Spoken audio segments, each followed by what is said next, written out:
If anybody gets arrested at the border, call us. We'll help you out. Mr. John Speaker. Hayes. Thank you, Speaker. I have to say that I actually was at the Select Committee where all these discussions were held, and that lady who's just left the House now from New Zealand First did not attend any of the discussions about this legislation and made no contribution. And the New Zealand First representative at the Select Committee slept through it, made no contribution at all. Mr. Speaker, I've listened with great interest to discussion this afternoon. Our interest-free student loan scheme is one of the most generous in the world, and we want to keep it that way. Mr. Speaker, the student loan scheme represents a major financial commitment by taxpayers, including from my electorate in the Wairarapa, to support people in tertiary education.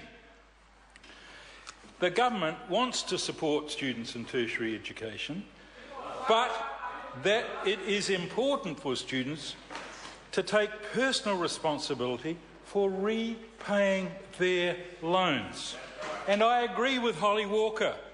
All of New Zealand has a stake in good tertiary education, but loan borrowers need to keep their end of the deal and repay their loans promptly, and particularly people who take the money and skip overseas.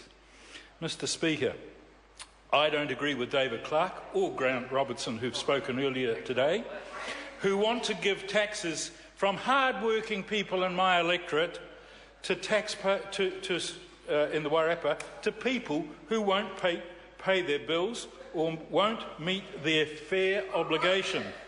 Mr. Speaker, this country, I believe, would be better governed by the first 60 people in the Ekatahuna phone book than any people on the opposition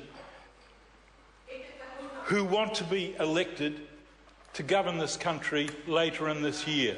We will be far better governed by the first 60 names in the Ekatahuna phone book than any people in this opposition. Thank you, Speaker. Dr. Megan Woods. Mr. Speaker, it's a